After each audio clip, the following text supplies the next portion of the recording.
오늘 말씀의 제목은 지혜 있고 진실한 청지기가 됩시다 입니다. 예수님은 재림을 준비하는 성도의 자세가 어떠해야 하는지 그것을 가르치시기 위해서 세 가지 비유를 들어 설명하고 계십니다. 첫 번째 비유는 출타한 주인을 기다리는 종의 비유입니다. 그리고 두 번째 비유는 도둑이 들 것을 대비하여 집주인이 그렇게 준비하는 그런 비유입니다. 그리고 마지막 세 번째 비유는 주인의 소유를 맡아 관리하는 청지기 비유입니다. 오늘 본문의 핵심은 주님의 재림에 초점을 맞추고 있습니다. 즉 마지막 때를 살아가는 우리에게 어떻게 주님의 재림을 기다리고 준비해야 하는지 그것을 지금 교훈하고 있는 것입니다. 주님의 말씀대로 순종하고 깨어 준비하는 자는 지혜 있고 진실한 청지기라는 칭찬과 함께 주님께로부터 복을 받을 것입니다. 그러나 주님의 뜻을 거스르고 준비하지 않는 자는 악하고 게으른 종이라는 책망과 함께 주님께로부터 처벌을 받게 될 것입니다. 주님은 반드시 행한 대로 보응하신다고 말씀하셨습니다. 성경 곳곳에 보면 순종하면 복을 받고 불순종하면 저주가 임하게 될 것을 말씀하고 있죠. 계속해서 이 순종과 불순종에 대한 결과를 반복해서 가르치고 있습니다. 복받는 원리는 하나님의 말씀을 아는 것에서 그치는 것이 아니라 그 말씀을 받은 대로 순종하는 것입니다. 저와 여러분 모두 주님의 재림을 기다리는 자로서 주님의 뜻대로 순종할 뿐만 아니라 각각 맡은 위치에서 각자의 역할을 성실하게 잘 감당해 나가면 좋겠습니다. 그래서 하나님께서 부어주시는 풍성한 복을 받아 누릴 뿐만 아니라 그날에 하나님께 착하고 충성된 종이라고 칭찬을 받는 저와 여러분 모두가 되면 좋겠습니다. 먼저 예수님께서 본문 35절 36절에 허리에 띠를 띠고 등불을 켜고 서 있으라. 너희는 마치 그 주인이 혼인 집에서 돌아와 문을 두드리면 곧 열어주려고 기다리는 사람과 같이 되라고 명령하고 있죠. 예수님께서는 혼인잔치에 참석하기 위해 출타한 주인을 기다리는 종의 비유를 통해서 신자가 주님의 재림을 어떻게 기다리고 준비해야 될지 가르치고 계십니다. 예수님께서 이 비유를 통해 우리에게 구체적으로 무엇을 해야 할 것을 명령하고 계실까요? 주님이 이 비유를 통해 우리에게 주시는 첫 번째 명령은 주님의 약속을 믿고 깨어 준비하라는 것입니다. 지금 주인은 혼인잔치에 참석하기 위해서 출타한 상황이죠. 주인이 언제 돌아올지 알 수 없는 상황입니다. 하지만 중요한 사실은 반드시 돌아온다는 거예요. 그러므로 종들은 각각 맡은 일을 잘 감당하며 주인을 기다리면 되는 것이죠. 그런데 밤중에 출타한 주인을 기다리는 일은 결코 쉬운 일이 아닙니다.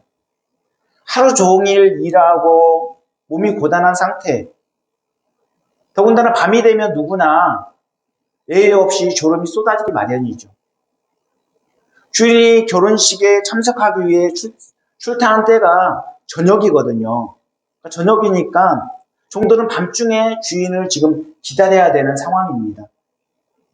정통 유대인들은 지금도 결혼식을 안식일과 절기를 제외한 그날 저녁에 치른다고 합니다.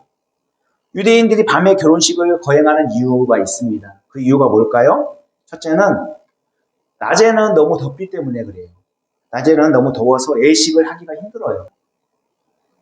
그리고 둘째로 낮에는 일터에서 대부분 일하느라고 사람들이 많이 모일 수 없기 때문입니다. 그리고 셋째로 유대인들의 하루는 해질 때부터 시작되기 때문입니다. 그러니까 유대인들의 그 날의 개념은 우리와 달라요. 우리는 해가 지고 저녁이 되면 하루가 끝난다고 보지만 유대인들은 하루가 시작되는 것으로 봅니다. 천지창조 때 저녁이 되고 아침이 되니 첫째 날이니라 이렇게 말씀한 바와 같이 그런 개념입니다. 종은 밤중에 주인을 기다려야 하고 주인은 언제 돌아올지 기약이 없습니다. 결혼식이 일주일간 이어지는 경우도 있기 때문에 밤에 돌아가면서 불침번을 세야 할 수도 있어요. 이런 상황에서 주님은 허리에 띠를 띠고 등불을 켜고 서 있으라고 명령하고 있습니다. 이는 주인을 맞이할 종들의 자세를 이야기하고 있는 거예요. 종들이 어떤 자세로 주인을 기다려야 하는지 그것을 지금 가르치고 있는 것입니다. 군에서 진돗개와 같은 비상경계 태세가 발령이 되면 모든 군인들은 완전 무장을 한 채 전투 태세를 갖춰야 합니다. 군에서는 어떤 위협 상황이 발생했을 때 진돗개 하나, 둘, 셋 이렇게 단계별 경보 조치를 발령하게 됩니다. 진돗개 하나는 최고 단계인데 2010년 연평도 포격 당시에 서해 5도 지역에 발령한 다음에 전군으로 확대되었습니다. 그리고 최근에 2020년 11월 동부전선에 수상한 움직임이 포착되었을 때 진돗개 셋이 발령되었다가 해제된 적도 있습니다. 허리에 띠를 띠고 등불을 켜고 서 있는 것, 이것은 영적 전투 현장에서 마귀와 맞서 승리하기 위해 늘 전투 태세를 갖춰야 함을 의미하는 것입니다. 우리는 주님의 용사이죠.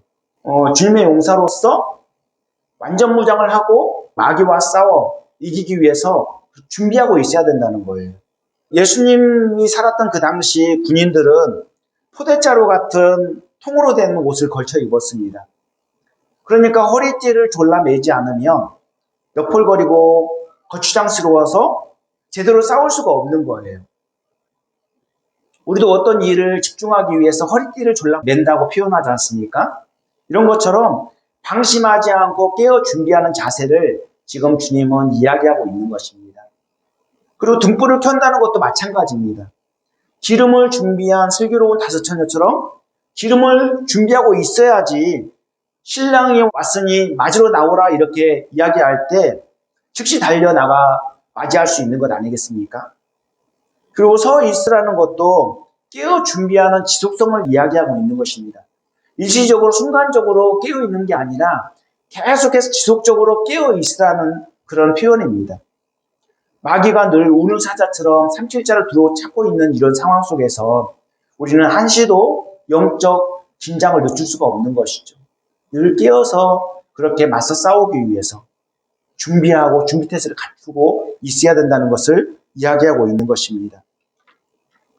종이 행복을 누리기 위해서는 주인을 기쁘게 하는 것이 너무나도 중요한데 어떻게 하는 것이 주인을 기쁘게 하는 것일까요? 주인이 오든 말든 상관없이 나는 피곤하니까 그냥 잠을 자는 게 좋을까요? 아니죠. 언제 올지 모르는 주인을 맞이하기 위해서 항상 깨어 준비하고 있어야 됩니다. 신실한 종이라면 주인이 올 때까지 잠을 제대로 잘 수가 없을 것입니다.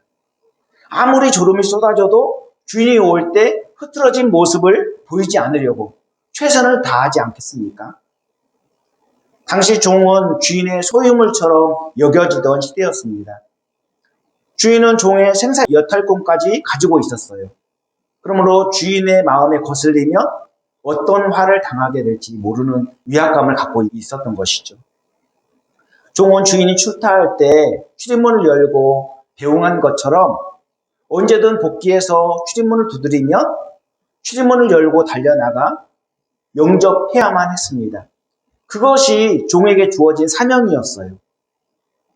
밤 12시가 되든 새벽 3시가 되든 잠을 자지 않고 깨어 기다려야만 했습니다.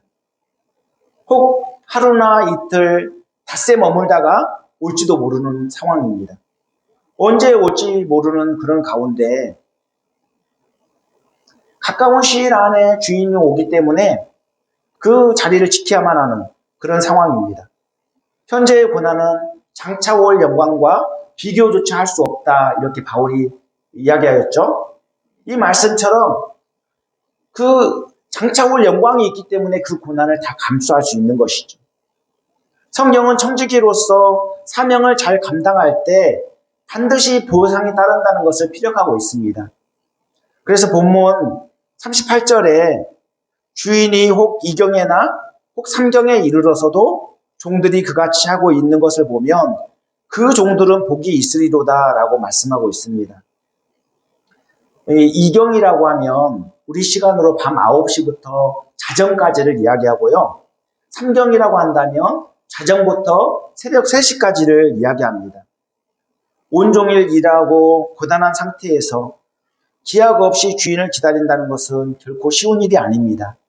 대단한 인내가 요구되는 것입니다. 사명을 맡은 사람은 어떤 악조건 속에서도 항상 깨어 준비하고 있어야 된다는 것을 이야기하고 있는 것이죠. 그렇지 않으면 사명을 제대로 감당할 수가 없습니다. 적군의 침투를 막기 위해서 초병을 세웠다고 가정할 때 초병이 잠들어 있다고 생각해 보십시오. 그러면 적군이 막사까지 들어와서 수류탄을 투척하고 돌아가도 알 수 없는 일입니다. 마찬가지로 하나님의 일꾼으로 부름을 받은 우리가 깨어있지 않으면, 잘 준비하고 있지 않으면 사탄의 공격에 허물어질 뿐만 아니라 사명을 잘 완수하지 못할 것입니다. 예수님께서는 이어서 도둑이 올 때를 대비하는 집주인의 비유를 들어 더욱더 경각심을 우리에게 일깨워주고 있는데요. 도둑은 예고 없이 몰래 찾아오죠.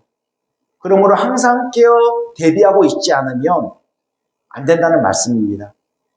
집주인이 깨어있는 상태에서 도둑이 흙벽돌을 뚫고 들어오는 것은 어려운 일입니다.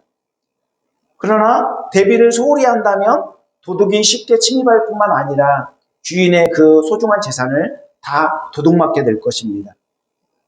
그래서 예수님께서는 너희도 아는 바니 집주인이 만일 도둑이 어느 때에 이룰 줄 알았더라면 그 집을 뚫지 못하게 하였으리라, 이렇게 비유로 말씀하시면서 주님의 재림도 이와 같을 것이니 항상 깨어 준비하라고 이렇게 우리에게 명령하고 계신 것입니다. 예수님께서는 도둑이 오는 것처럼 아무도 모르게 오실 것이에요. 예수님이 언제 오실지, 언제 다시 오실지 하나님 외에 그날과 그때를 아는 사람은 아무도 없습니다. 그래서 마태복음 4장 36절에 그날과 그때는 아무도 모르나니 하늘의 천사들도 아들도 모르고 오직 아버지만 아시느니라고 말씀하고 있습니다. 그리고 베드로후서 3장 10절에 주의 날이 도둑같이 올 것이라고 증거하고 있죠. 그러므로 항상 다시 오실 예수님을 맞이하기 위해서 늘 준비하고 있어야 돼요. 우리가 뭔가를 열심히 하고 있을 때 그때 오실 수도 있어요. 근데 언제 오시는 게 좋을까요? 우리가 하나님의 맡겨주신 일에 정말 성실하게 잘 감당하고 있을 때. 그때 주님이 오시면 얼마나 주님을 기쁨으로 맞이할 수 있겠습니까? 근데 성도가 가야 될 곳이 아닌, 가지 말아야 될 곳에 가 있는 그런 상태, 또 하지 말아야 될 일을 하고 있는 그 상태에서 만약에 주님이 오신다면 얼마나 부끄럽겠습니까? 아마 쥐구멍이 있다면 쥐구멍에라도 숨고 싶은 심정일 것입니다. 그래서 우리는 항상 마음을 놓아서는 안 돼요. 긴장을 풀어서는 안 돼요. 늘 우리에게 주어진 위치에서 우리에게 맡겨준 일에 성실하게 행해야 되는 것이죠. 기회는 준비한 자가 반드시 잡을 수 있습니다. 준비하고 있지 않으면 아무리 기회가 주어져도 잡을 수가 없어요. 좋은 기회가 주어졌다 할지라도 그 기회를 날려버리고 말 것입니다. 꿩 사냥을 나갔다고 가정해 보십시오. 사냥개들이 막 이렇게 꿩을 찾아서 날려보내요. 그 사냥개들이 여러 마리가 이렇게 그 꿩 사냥을 나갈 때 같이 가죠. 근데 사냥개들이 계속 꿩을 찾아서 날려보내는데 여기저기서 막 꿩이 이렇게 날아오르는데 정작 총을 들고 있지 않으면 어떻게 되겠습니까? 아무 소용이 없죠. 그리고 총을 갖고 있다 할지라도 잘 준비되어 있지 않아서 총을 쏴도 사격이 제대로 되지 않는다면 무용지물이에요. 아무 소용이 없어요. 꿩이 아무리 많이 날아올라도 떨어뜨릴 수 없는 것이죠. 예수님께서 비유로 주의 재림을 깨어 준비하라고 가르치실 때 베드로는 이 말씀을 과연 우리에게 하시는지 아니면 여기 많은 모여있는 무리들에게 하시는지 헷갈렸어요. 혼란스러웠어요. 도대체 누구에게 하시는 말씀인지. 그래서 예수님께 여쭈었어요. 본문 41절에 베드로가 여짜오되 주께서 이 비유를 우리에게 하심이니까 모든 사람에게 하심이니까 이렇게 여쭙고 있죠. 예수님께서 가르치시는 대상은 제자들에게만 국한된 것일까요? 아니면 모든 사람에게 해당되는 것일까요? 제자들에게만 국한된 말씀이 아니에요. 제자들을 포함해서 모든 사람에게 가르치시는 내용입니다. 즉 예수님의 말씀은 오고 오는 모든 세대에 다 해당되는 아주 소중한 말씀이라는 것입니다. 우리에게도 해당되는 말씀이고 우리 후대에도 주님 다시 오시는 그날까지 모든 사람에게 다 적용되는 소중한 말씀인 것이죠. 예수님께서는 베드로의 질문을 답하시기 위해서 본문 42절에 지혜 있고 진실한 청지기가 되어 주인에게 그 집 종들을 맡아 때를 따라 양식을 나누어 줄 자가 누구냐고 되묻고 계십니다. 지혜 있고 진실한 청지기라면 주인이 시킨 대로 맡겨진 사명을 잘 감당할 수밖에 없다는 말씀입니다. 큰 집에는 다양한 청지기가 있어요. 남녀노소 다 각각 주어진 직무가 다르죠. 그리고 역할에 따라 양식을 맡아 관리하는 청지기, 또 가축을 맡아 관리하는 청지기, 또 음식을 준비하는 청지기, 농사일을 주관하는 청지기, 이렇게 다양한 직무가 맡겨지게 됩니다. 오늘 본문에는 주인이 출타 중인 가운데서 양식을 맡아 관리하는 청지기를 예로 들어 설명하고 있습니다. 이 청지기는 평소처럼 집안에 있는 종들에게 때를 따라 양식을 잘 나누어 줄 책임이 있었습니다. 곳간 열쇠를 가졌다는 것은 그만큼 주인의 신임을 받고 있다는 것을 의미합니다. 여러분, 곳간 열쇠 아무한테나 맡기지 않죠. 가장 신뢰할 수 있는 사람한테, 그 사람한테 곳간 열쇠 맡기는 것 아니겠습니까? 가룟 유다가 돈깨를 맡았는데 그만큼 예수님이 그 가룟 유다를 신임했기 때문에 그에게 그렇게 곳간 열쇠를 맡겼는데 예수님의 신의를 저버리고 결국 배반하여서 예수님을 팔게 되죠. 자, 그런데 오늘 본문에 나오는 이 청지기는 자신에게 부여된 권한을 잘 사용해서 종들에게 때를 따라 양식을 잘 배분해 줬어요. 이 청지기가 어찌나 지혜롭게 충성되게 사명을 잘 감당했는지 주님께서 그를 지혜 있고 진실한 청지기라고 인정하시고 칭찬해 주셨습니다. 본문 43절, 44절에 주인이 이를 때 그 종이 하는 것을 보면 그 종은 복이 있으리로다. 내가 참으로 너희에게 이르노니 주인이 그 모든 소유를 그에게 맡기리라, 이렇게 증거하고 있습니다. 자신에게 맡겨진 일에 충실했더니 복을 받고 주인이 소유를 총괄하는 자로 격상시켜 준 것입니다. 그러므로 맡은 자리에 충성하는 것이 정말 중요합니다. 비교할 필요 없어요.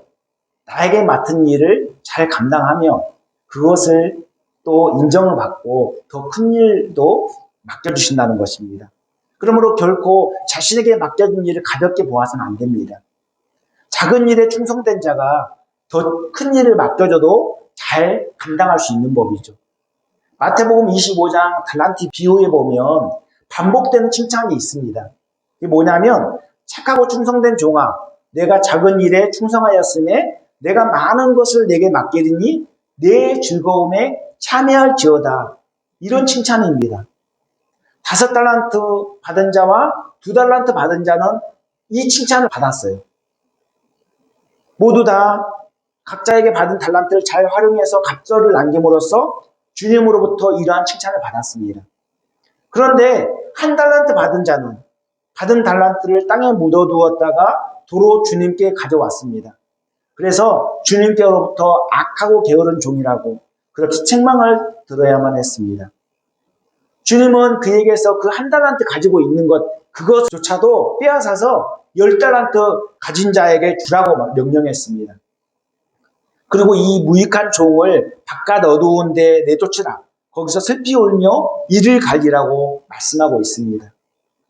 여러분, 남들에 비해서 가진 재능이 별로 없다고 실망할 필요 전혀 없습니다. 또한 자신이 가진 것이 작고 초라해 보인다고 시시하게 여기서도 안 돼요. 빈부귀천, 지위고하 막론하고 공인이든 보통 사람이든 각각 다 할 일이 있기 마련입니다. 다른 사람과 비교할 필요가 전혀 없어요. 그리고 귀천을 따져서도 안 돼요. 직업의 귀천이 어디 있겠습니까? 각각 자기에게 맡겨진 일을 소중히 여기고 각자의 위치에서 최선을 다하면 되는 것입니다. 다른 사람에 비해 많은 것을 맡았다면 더 큰 책임이 요구된다는 것을 알아야 돼요. 그 많이 맡았다고 해서 자랑할 것도 없고 자랑해서도 안 된다는 말씀입니다. 그저 하나님께서 맡겨주신 소중한 것을 잘 활용해서 자신의 유익이 아닌 다른 사람의 유익을 위해서 사용할 수 있어야 합니다. 그리고 더 나아가 교회 공동체의 유익과 하나님의 영광을 위해 기꺼이 사용할 줄 알아야 합니다. 청지기라는 이 단어는 헬라어 오이코노모스라고 하는데 집이라는 뜻의 오이코스에서 유래되었습니다. 청지기는 주인의 재산을 맡아 관리하는 자를 의미합니다. 그 주인의 뜻에 따라서 그것을 잘 사용할 줄 아는 그가 바로 지혜 있고 진실한 청지기라는 것입니다. 주인이 청지기를 믿고 소중한 재산을 맡겼는데 함부로 낭비하면 어떻겠습니까? 당장 주인은 그의 책임을 묻고 그를 쫓아낼지도 모릅니다. 그러므로 우리도 다시 오실 주님을 맞이하기 위해 깨어 준비하며 주어진 위치에서 최선을 다해야 합니다. 우리에게 주어진 것, 영원한 것이 아니에요. 그냥 이 땅에 사는 동안 하나님께서 필요해서 또 하나님의 뜻을 이루기 위해서 맡겨두었을 뿐입니다. 그러니까 각각의 위치에서 주님의 비전을 품고 성실하게 그 일들을 감당해 나가는 것이 중요한 것이죠. 주님이 우리에게 주신 두 번째 명령이 무엇입니까? 그것은 지혜 있고 진실하게 행하라는 것입니다. 주인의 뜻에 맞게 자신이 할 일이 무엇인지를 바로 알고 바르게 행하는 것이 중요하다는 말씀입니다. 그렇게 할 때 칭찬을 받고 복을 받게 될 것입니다. 자신의 뜻과 의지가 중요한 게 아니라 주님의 뜻과 의지대로 행하는 것이 중요하다는 말씀입니다. 그러니까 어떻게 해야 돼요, 우리는? 주님께 계속 여쭤봐야 되죠. 주님, 이러한 일을 계획하고 있습니다. 주님, 어떻게 하면 좋을까요? 주님이 어떻게 하길 원하십니까? 계속해서 우리는 주님께 기도하면서 여쭤보고 주님의 뜻대로 행하는 것이 중요하겠죠. 내 생각대로 내 의지대로 주님의 뜻에 반하는 대로 그렇게 해나가면 주님이 뭐라고 하시겠습니까? 주님은 그것을 책망하실 거예요. 만약 자신의 권리를 함부로 남용하고 방탕하며 신실하게 행하지 않으면 결산할 때 주님께 책망을 받을 뿐만 아니라 처벌을 받게 될 것입니다. 그래서 본문 45절, 46절에 그런 내용이 나와 있는데 우리 같이 한번 읽어볼까요? 시작. 만일 그 종이 마음에 생각하기를 주인이 더디 오리라 하여 남녀 종들을 때리며 먹고 마시고 취하게 되면 생각하지 않는 날 알지 못하는 시각에 그 종의 주인이 이르러 엄히 때리고 신실하지 아니한 자의 받는 벌에 처하리니. 아멘. 이 미련하고 악한 종은 주인이 더디 올 것이라고 지레 짐작하였습니다. 그리고 주인이 출타한 틈을 이용해서 자신이 주인 행세를 하고 있는 거예요. 그동안 주인의 다스림을 받았는데 이제 주인이 없으니까 자기가 마음대로 주인 행세를 하려고 하는 거예요. 종들을 때릴 뿐만 아니라 먹고 마시고 취해 있습니다. 얼마나 술에 취해 있었는지 주인이 돌아와 문을 두드리는데도 그 두드리는 소리를 듣지 못하고 알지 못하는 거예요. 그의 불성실은 하루아침에 이루어진 게 아니죠. 축적된 결과입니다. 매사에 그런 자세로 살아왔기 때문에 그런 행동이 나오는 거예요. 주인이 없는 상황에 정신줄을 놓아버리니까 그것이 더 크게 부각되었을 뿐입니다. 주인이 돌아와 그 악행을 보고 어떤 반응을 보였을까요? 너무 화가 나서 엄히 때리고 벌을 내렸다고 성경은 이야기하고 있습니다. 우리도 주님의 뜻에 맞게 행하지 않으면 책망을 받고 그에 따른 보응을 받게 될 것입니다. 그러므로 매사에 주님의 뜻을 헤아려 지혜롭게 또 진실되게 행하는 자세가 중요합니다. 우리의 인생을 돌아봤을 때 먼 훗날 이제 늙어서 병들어서 죽음 앞에 이르렀을 때 주님 앞에 충성하고 그렇게 주님의 뜻대로 살았으면 정말로 보람되고 기쁠 것입니다. 아, 내가 하나님께서 주신 시간, 하나님께서 주신 물질, 재능 낭비하지 않고 정말 최선을 다해서 달려왔구나. 이제 주님이 불러가셔도 여한이 없다. 그렇게 고백하지 않겠습니까? 하지만 정말 허랑방탕하고 하나님의 뜻이 아닌 내 마음대로 내 뜻대로 내 육체의 소욕을 따라 살았던 사람은 얼마나 그 삶을 후회하겠습니까? 후회해도 더 이상 기회가 주어지지 않기 때문에 소용이 없는 거죠. 주님이 우리에게 주시는 세 번째 명령이 무엇입니까? 사명을 맡은 대로 성실하게 행하라는 것입니다. 예수님께서는 맡은 분량에 따라 책임을 물으실 것입니다. 많이 맡은 자에게는 많은 책임을 물으시고 적게 맡은 자에게는 적은 책임을 물으실 것입니다. 그래서 본문 47절 48절에 주인의 뜻을 알고도 준비하지 아니하고 그 뜻대로 행하지 아니한 종은 많이 맞을 것이요 알지 못하고 맞을 일을 행한 종은 적게 맞으리라. 무릇 많이 받은 자에게는 많이 요구할 것이요 많이 맡은 자에게는 많이 달라 할 것이니라. 이렇게 말씀하고 있습니다. 주인의 뜻을 알았든 몰랐든 공통적인 사실은 주인의 뜻대로 행하지 않으면 처벌을 받는다는 것입니다. 많이 맞고 적게 맞고 그 차이일 뿐이에요. 중요한 것은 주인의 뜻대로 행했느냐 행하지 않았느냐 그것입니다. 주님은 알고도 행하지 않은 자의 책임을 더 크게 물으실 것입니다. 야고보서 3장 1절에 내 형제들아 너희는 선생된 우리가 더 큰 심판을 받을 줄 알고 선생이 많이 되지 말라 이렇게 이야기하겠습니까? 선생된 자의 책임이 더 크기 때문에 그렇습니다. 그러니까 저와 여러분을 똑같이 잘못해도 누가 더 책임이 크겠습니까? 제가 더 책임이 큰 거예요. 이제 막 신앙생활을 시작하는 초신자와 교회를 오래 다닌 중직자가 같은 잘못을 범했다고 가정해 보십시오. 누가 더 책임이 크겠습니까? 중직자의 책임이 훨씬 더 크게 느껴지는 법입니다. 이처럼 각각 하나님께서 요구하시는 믿음의 분량이 달라요. 하나님께서는 초신자에게 주일에 예배 참석만 잘해도 기특하게 여기실 것입니다. 그러나 교회를 오래 다닌 중직자가 주일 예배만 참석한다고 칭찬을 받을 수 있겠습니까? 그것은 기본이고 헌금생활, 경건생활, 전도, 구제, 봉사 등 모든 면에서 본이 되어야 될 것입니다. 신자는 영적으로 어린아이와 같은 상태에 머물러 있으면 안 됩니다. 신자는 계속해서 자라가야 됩니다. 그 롤모델이 예수님입니다. 우리는 예수님에게까지 자라가야 돼요. 우리가 부지런히 예수님을 닮아갈 때 자신도 모르는 사이에 믿음이 자라고 하나님께서 기뻐하시는 충성된 종이 될 수 있습니다. 가랑비에 옷 젖는다고 하죠. 우리가 그 주님께 집중하면 우리도 모르는 사이에 믿음이 자라있는 거예요. 여러분 저는 어릴 때 콩나물을 키워봤는데 어머니가 콩나물 시루에다가 물을 계속 부어요. 왜 물을 자꾸 붓는지 이해를 못했어요. 왜냐하면 물이 다 빠져버리니까 밑으로. 근데 하루가 지나 이틀이 지나 보니까 들여다보니까 콩나물이 자라고 있는 거예요. 그러니까 그 물을 머금고 있다가 그 콩나물이 자라고 있는 거예요. 빠질 물은 빠지지만 머금고 있는 그 물을 통해서 수분을 공급받아서 콩나물이 자라고 있더라고요. 여러분 우리가 매주에 하나님 앞에 나와서 예배를 드리잖아요. 그러면 그냥 신앙이 멈춰 있는 게 아닙니다. 계속 나도 모르는 사이에 말씀을 듣고 자랄 수 있어요. 그러니까 하나님 앞에 나와서 예배 드리는 게 정말 중요한 거예요.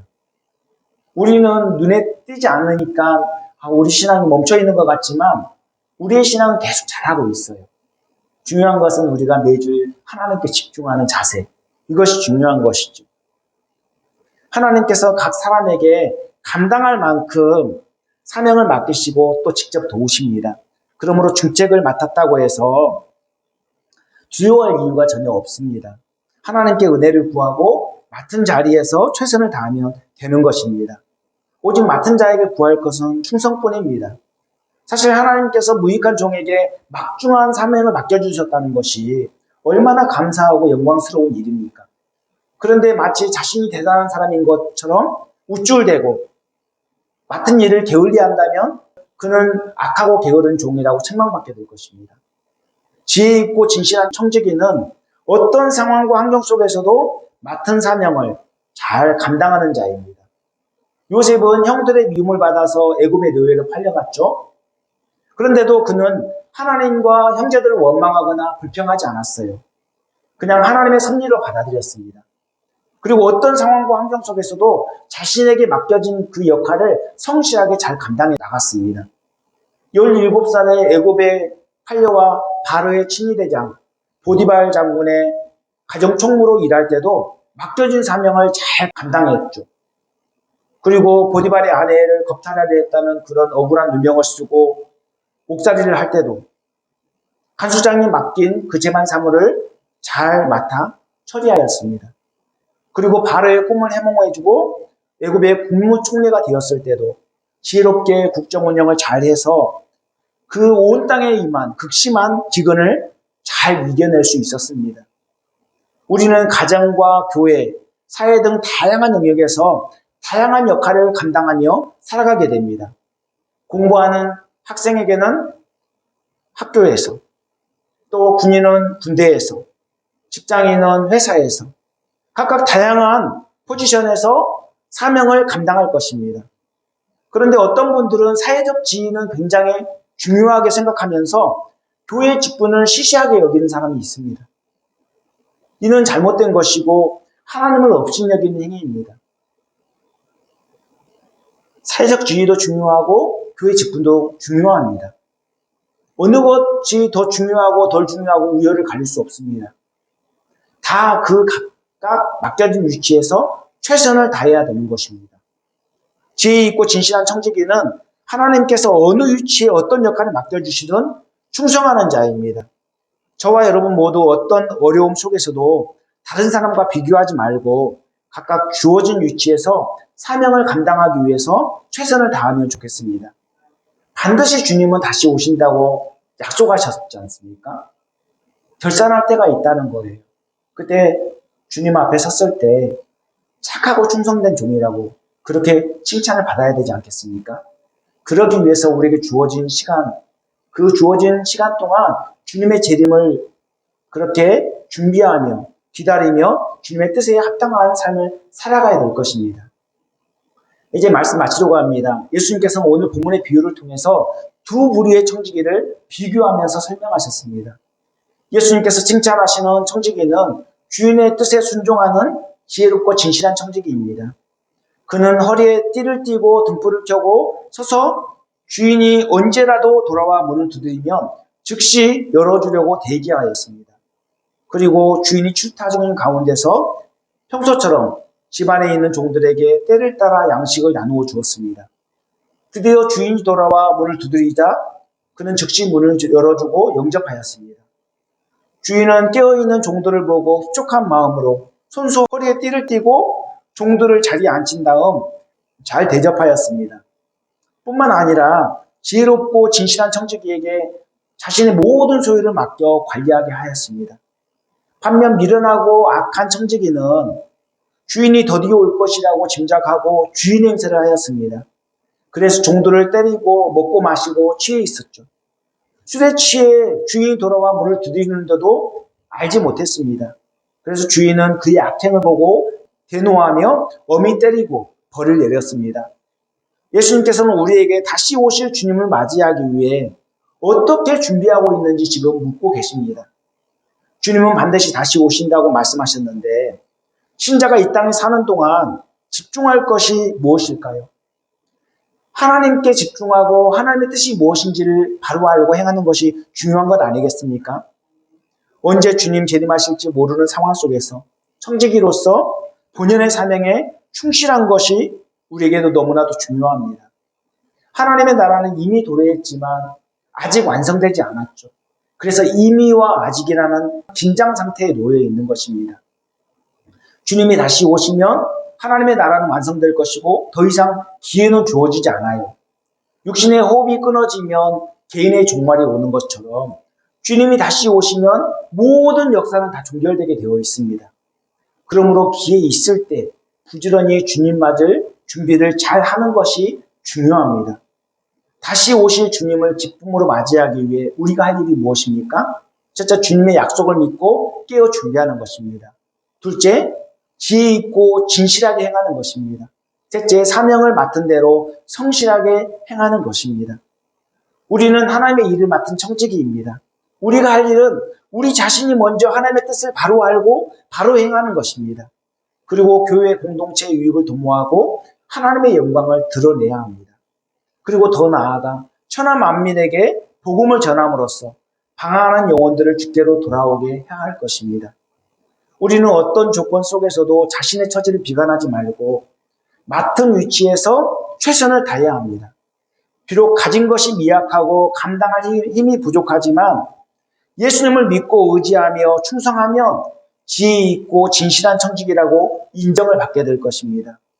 저와 여러분 모두 다시 오실 주님을 기쁨으로 맞이하기 위해 준비 잘하고 맡은 일에 충성해 나가면 좋겠습니다. 기도하겠습니다.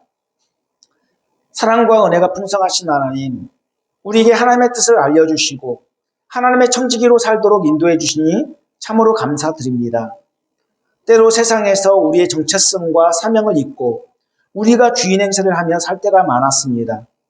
우리를 긍휼히 여겨주시고 미련하고 악한 청지기가 아니라 지혜롭고 진실한 청지기로 살도록 인도하여 주시옵소서. 늘 언제나 다시 오실 주님을 기다리며 깨어 준비하는 자가 되게 하여 주시옵소서. 무엇보다도 하나님의 기대에 부응하여 우리에게 주어진 시간, 물질 젊음을 헛되이 낭비하지 않고 주님 뜻에 합당하게 사용하도록 이끌어 주시옵소서. 그래서 하나님께 복을 받을 뿐만 아니라 우리의 삶을 결산할 때 잘했다, 착하고 충성된 종이라고 최고의 칭찬을 듣는 그런 청지기들이 다 될 수 있도록 도와주시옵소서. 이 모든 말씀 예수님 이름 받들어 기도합니다. 아멘.